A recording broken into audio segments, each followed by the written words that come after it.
Okay, I'm demonstrating how to sugar your brows. I have hair dye on my hair right now, so while it's sitting on, I'm going to go ahead and just sugar my brows. So I have a little ball of sugar here. It's not warmed up, so as I'm working with it, it's going to be melting a little bit as I'm going along. So you can see, like right now, it's still a little firm to be sticking, but between as my skin warms it up, it should start working pretty good. Okay.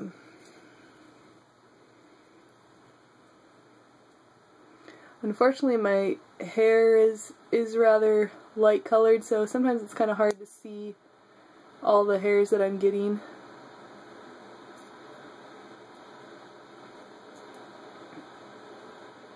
I'm kind of using my forehead muscles to stretch my skin. I'm like lifting my eyebrow, and that's helping to hold my skin tight.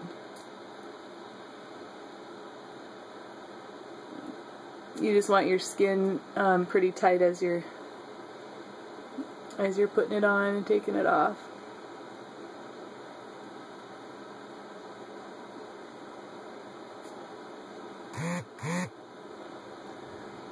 Okay, so now I'm going to actually hold my skin as best I can with my fingers to hold it tight. And you can see the sugar's going on a little smoother now as it's gotten warmed up.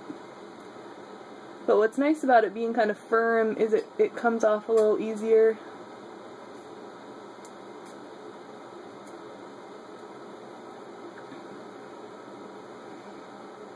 I actually had my eyebrows tattooed a couple years ago. It's not very dark, but it does kind of help me shape them.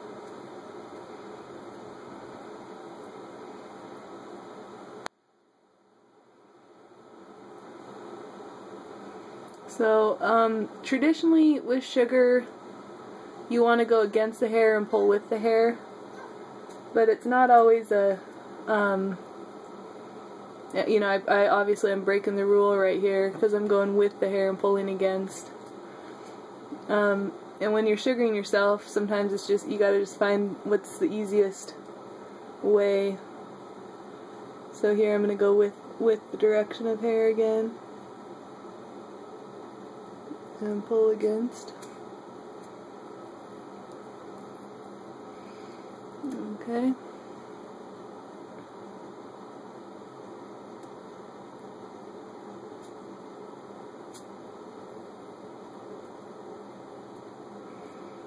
Okay.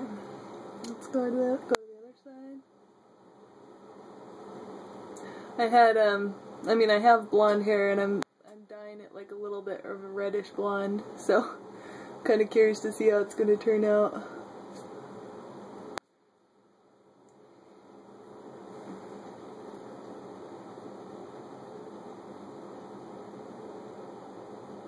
One thing you can do that makes it a little easier, especially if it's your first time doing sugaring, or when you know, if you're still kind of new to it, is to use a popsicle stick or some sort of firm object like that.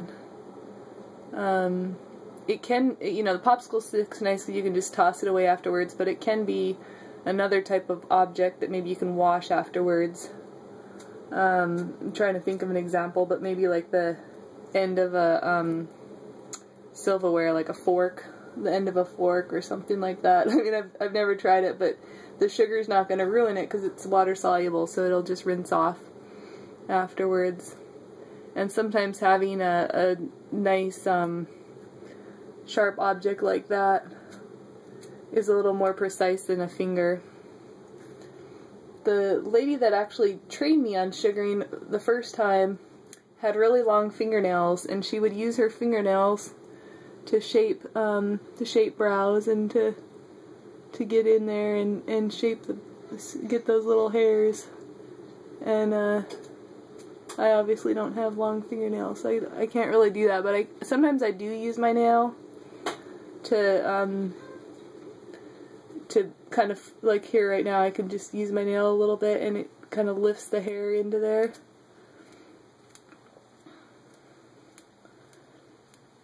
It helps get the hair wrapped into that sugar.